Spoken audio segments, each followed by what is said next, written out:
Hello everyone, welcome to success classes. I am Gaurav Sojnar. आप सभी के सामने आज एक बहुत इंपॉर्टेंट वीडियो के साथ मैं हाजिर हूँ। And this important video is regarding most important MCQs on logical reasoning for net JRF 2021। अभी एग्जाम बहुत ही नज़दीक है, इसलिए आप लोग के लिए मैं मोस्ट इंपॉर्टेंट एमसीक्यूज़ लेके आ रहा हूँ, जिससे आपकी रिविजन भी हो जाए और आपको पता चले कि आपको कितना कुछ आता है और कितना इम्प्रूवमेंट की ज़रूरत है। So before getting into this, I would like you to subscribe my YouTube channel Success Classes and hit the bell icon for latest updates. और हमारी वेबसाइट भी है researchphd.in, जहाँ पे हम डेली बेसिस पे PhD and job related updates देते रहते हैं। जैसे कि जो भी यूनिवर्सिटी में अभी PhD एडमिशन्स ओपन है उसकी जानकारी, या फिर कहीं पे भी अगर फैकल्टी रिक्रूटमेंट चल रहा है किसी भी यूनिवर्सिटी में या कॉलेज में फैकल्टी रिक्रूटमेंट चल रहा है, तो उसकी जानकारी भी आपको हमारी वेबसाइट researchphd.in पे मिल जाएगी। लिंक डिस्क्रिप्शन बॉक्स में दिया हुआ है। हमारा टेलीग्राम चैनल भी है, आप उसको भी ज्वाइन कर सकते हैं। वहाँ पे आपको हमारी वीडियोस मिल जाएंगी जैसे ही हम प्रीमियर करते हैं। और हमारा फेसबुक पेज भी है, आप उसको भी फॉलो कर सकते हैं फॉर आवर लेटेस्ट पोस्ट्स। अगर आप नेट जेआरएफ या फिर सेट की तैयारी कर रहे हैं तो Navdeep Kaur ma'am paper 1 and paper 2 commerce का कंप्लीट कोर्स करवा रही हैं अनअकैडमी पे।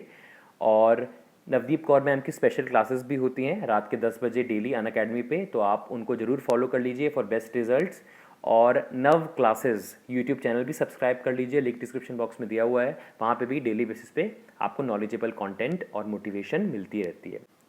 और अगर आप सब्सक्रिप्शन लेना चाहते हैं तो यूज़ कोड नव क्लासेस, जो कि आपको आपकी स्क्रीन पे दिख रहा है। इसके अलावा आप नवदीप कौर मैम की paper 1 question bank and commerce book भी रेफ़र कर सकते हैं फॉर बेस्ट रिजल्ट्स। और आपको latest and authentic content in books में मिल जाएगा। लिंक डिस्क्रिप्शन बॉक्स में दिया हुआ है अगर आप इन बुक्स को परचेज करना चाहते हैं तो। चलिए आ जाते हैं अपने मेन कंटेंट की तरफ। और आपके सामने पहला क्वेश्चन है, which of the following is correct about the sentence some man are not married. आपके सामने 4 ऑप्शंस हैं और इसका कॉन्सेप्ट मैं आपको समझाऊंगा। पहले आप लोग कोशिश करिए और चैट में मुझे आंसर दीजिए। ये क्वेश्चंस मैंने नवदीप कौर मैम की क्वेश्चन बैंक से लिए हैं, तो आप रेफ़र कर सकते हैं उसको फॉर बेस्ट रिजल्ट्स।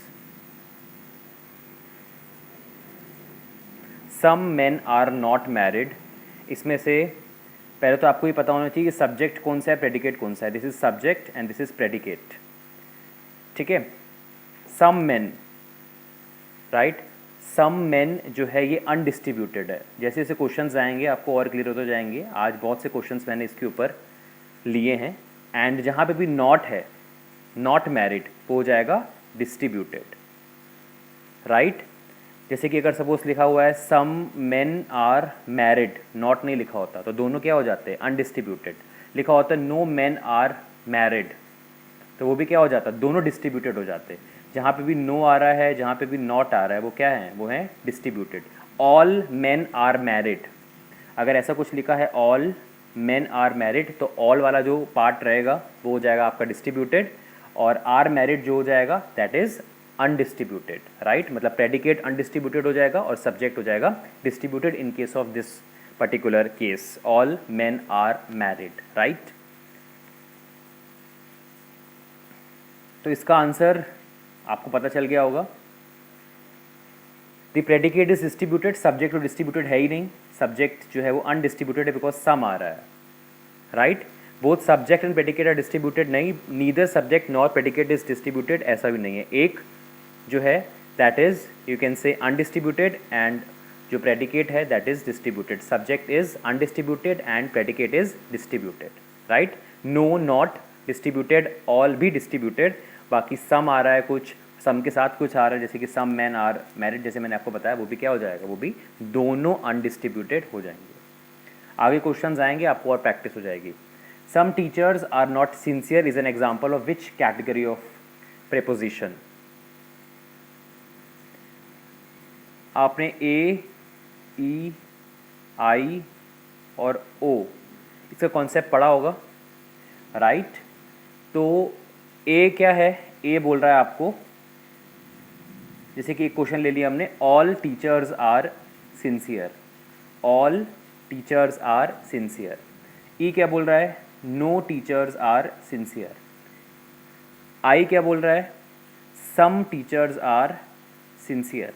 ओ क्या बोल रहा है, some teachers are not sincere, right.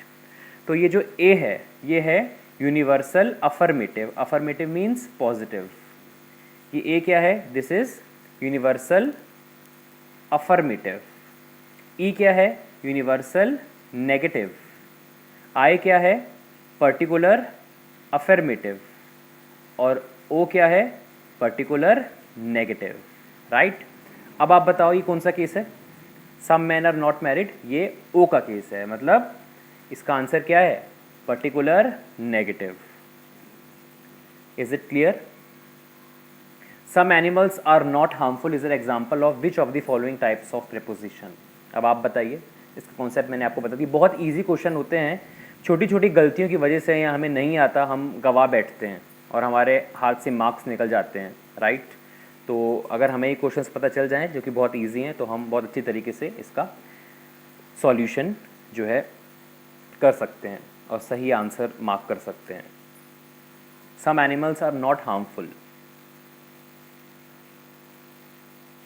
ये सेम केस है जो ये था, मतलब ये भी क्या हो गया आपका, पर्टिकुलर नेगेटिव, ठीक है। Consider the following prepositions, no television is a computer, some televisions are not computer. ये कौन सा केस है, सब ऑल्टरनेशन, सब कॉन्ट्रेरी, कॉन्ट्राडिक्टरी या कॉन्ट्रेरी। ये भी मैं बताता हूँ आपको, इसका भी एक कॉन्सेप्ट है, सिंपल है ये, ए ई आई ओ, राइट। और आपने क्या लिया यहाँ पे, सपोज हम ए की बात कर रहे हैं, है ना, तो ए जो है ये हमने अभी बताया, it is universal affirmative. Suppose अगर मैं बात कर रहा हूँ कॉन्ट्राडिक्टरी की पहले, तो ए और ओ, ई एंड आई, ये कॉन्ट्राडिक्टरीज हैं। ए मैंने बताया ऑल, ई मतलब नो, आई मतलब सम एंड ओ मतलब some not, right.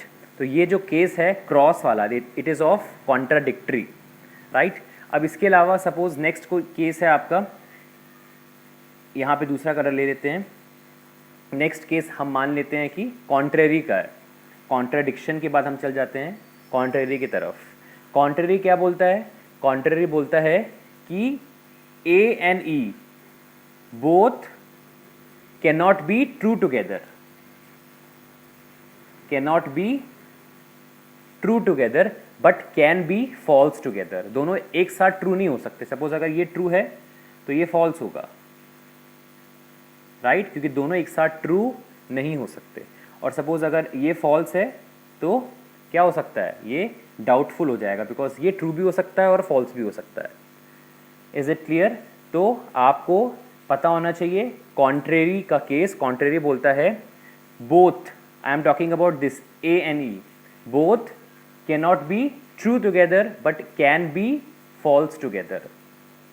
Is it clear? यहाँ पे फॉल्स भी लिख सकते हो आप और ट्रू चाहो तो ट्रू भी लिख सकते हो, पर ट्रू अगर ये है ए तो ई आपका फॉल्स ही होगा, बिकॉज दोनों ट्रू नहीं हो सकते। दो केस है, या फिर ट्रू या फिर फॉल्स। ये है contrary, this one, fourth one. अब आ जाते हैं सब कॉन्ट्रेरी की तरफ। सब कॉन्ट्रेरी क्या बोल रहा है, सब कॉन्ट्रेरी बोल रहा है opposite, both can not be false together but can be true together. Opposite है, कॉन्ट्रेरी का ऑपोजिट है सब कॉन्ट्रेरी। दोनों जो है वो एक साथ फॉल्स नहीं हो सकते पर दोनों एक साथ ट्रू हो सकते हैं। ये सब कॉन्ट्रेरी का केस है।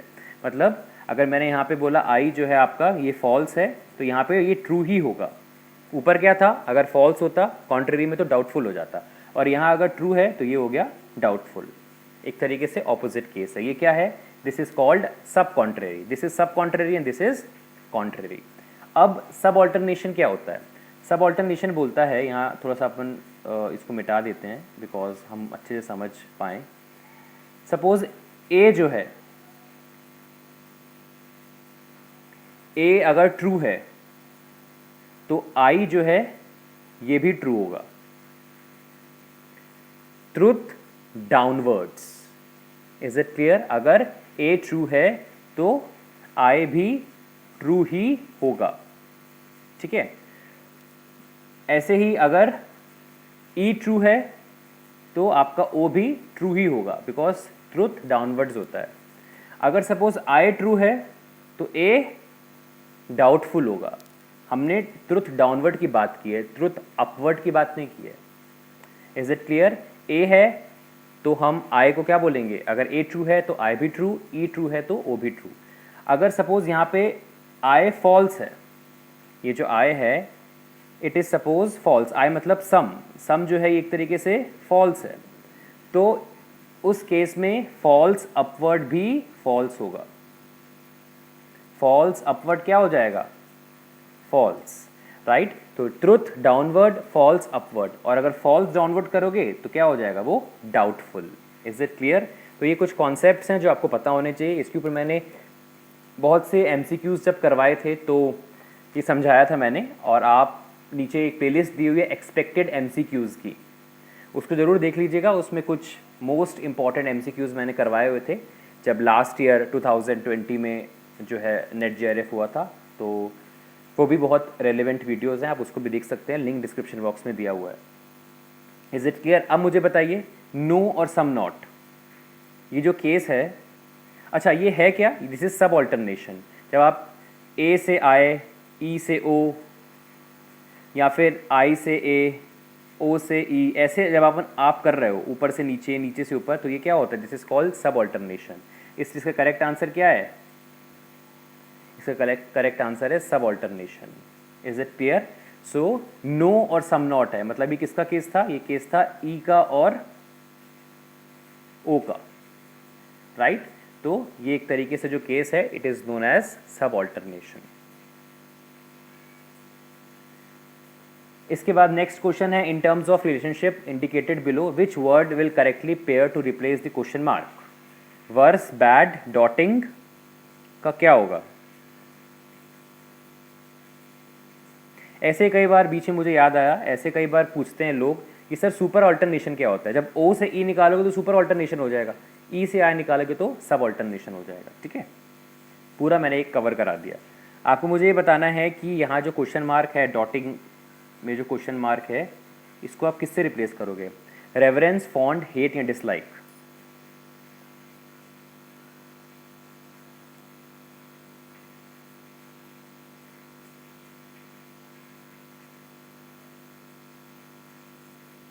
इसमें मैं आपको बता देता हूँ इनकी मीनिंग्स। रेवरेंस मतलब होता है डीप रिस्पेक्ट फॉर समवन और समथिंग, किसी के प्रति डीप रिस्पेक्ट, वो रेवरेंस होता है, राइट। इसके बाद है फॉन्ड। फॉन्ड तो हम सब जानते हैं, आई एम फॉन्ड ऑफ, मुझे अच्छा लगता है। हेट हमें पता है, डिसलाइक भी हमें पता है। Verse, bad, डॉटिंग।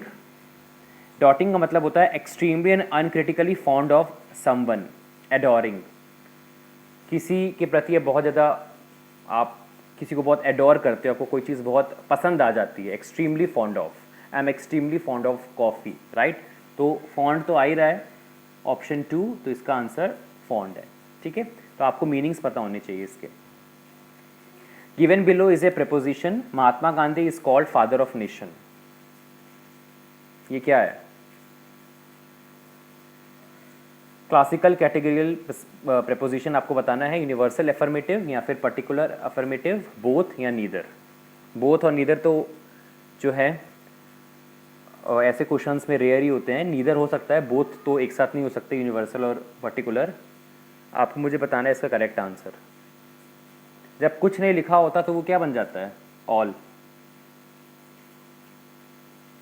ये ऑल का केस है, जब कुछ भी नहीं लिखा होता तो किसका केस है, ये ऑल का, राइट। और ऑल क्या है, यूनिवर्सल अफर्मेटिव। सम होता तो क्या हो जाता, particular affirmative. In a preposition which is particular affirmative, इसमें थोड़ा सा एक एरर है। पर्टिकुलर अफर्मेटिव में क्या सिचुएशन होती है, मैं इसको बता देता हूँ डायरेक्ट, आप कंफ्यूज हो जाओगे। इसका आंसर तो 3 है, बट यहाँ होना चाहिए था both subject and predicate are undistributed, यहाँ डिस्ट्रीब्यूटेड लिखा हुआ है, राइट। हम जो है अब इस केस में क्या करें, एनटीए इन सब चीज़ों को कई बार कंसीडर करता है, कई बार कंसीडर नहीं भी करता है, बट हमको जो मोस्ट क्लोज ऑप्शन है उसको चुनना है अपने एग्ज़ाम में, क्योंकि एनटीए क्या करेगा, उसको मानेगा नहीं, है ना। कई बार ऐसा होता है कि वो नहीं मानता, अगर मान लेते तो अच्छी बात है, सबको मार्क्स मिल जाएंगे, राइट। पर आपको अपनी जो स्ट्रैटेजी है वो सेफली अपनानी है, और जो मोस्ट क्लोज है, जैसे कि बोथ वाला मोस्ट क्लोज है, बोथ ही होते हैं पर्टिकुलर एफर्मेटिव में। तो आप थर्ड पे क्लिक लगा लीजिए, जिससे आगे जा कर के अगर सही होता है तो नंबर मिल जाएंगे, नहीं होता तो सबको नंबर मिलना ही है, क्योंकि क्वेश्चन ही जो है वो डिस्क्वालीफाई हो जाएगा। तो both subject and predicate are undistributed is the correct answer. So this was the complete video on most expected MCQs on logical reasoning for NET JRF 2021. Is it clear? और ऐसे मैं expected multiple choice questions लेके आऊँगा, because अब exam बहुत ही नज़दीक है और आपको अपनी प्रिपरेशन अब बहुत अच्छी कर लेनी चाहिए, राइट? और जो लोग बार बार मुझे ये मैसेज कर रहे हैं कि सर एडमिट कार्ड कब आएगा, तो एडमिट कार्ड जब भी आएगा उसकी इन्फॉर्मेशन आपको मिल जाएगी चैनल पे। आप बने रहिए हमारे चैनल के साथ। So thank you so much for your valuable time. पसंद आया वीडियो तो लाइक कर दीजिएगा और एक प्यारा सा कमेंट भी कर दीजिए, इससे ऐसी मोटिवेशन सब आप लोग के लिए वीडियोस लाते रहें। और अगर कोई और क्वेरी है तो आप इस वीडियो के कमेंट सेक्शन में लिख सकते हैं, हम डेफिनेटली उसको कंसीडर करेंगे। Thank you so much for your valuable time. Share this video to the maximum, जिससे ज़्यादा से ज़्यादा लोगों तक वीडियो पहुँचे। जय हिंद, जय भारत।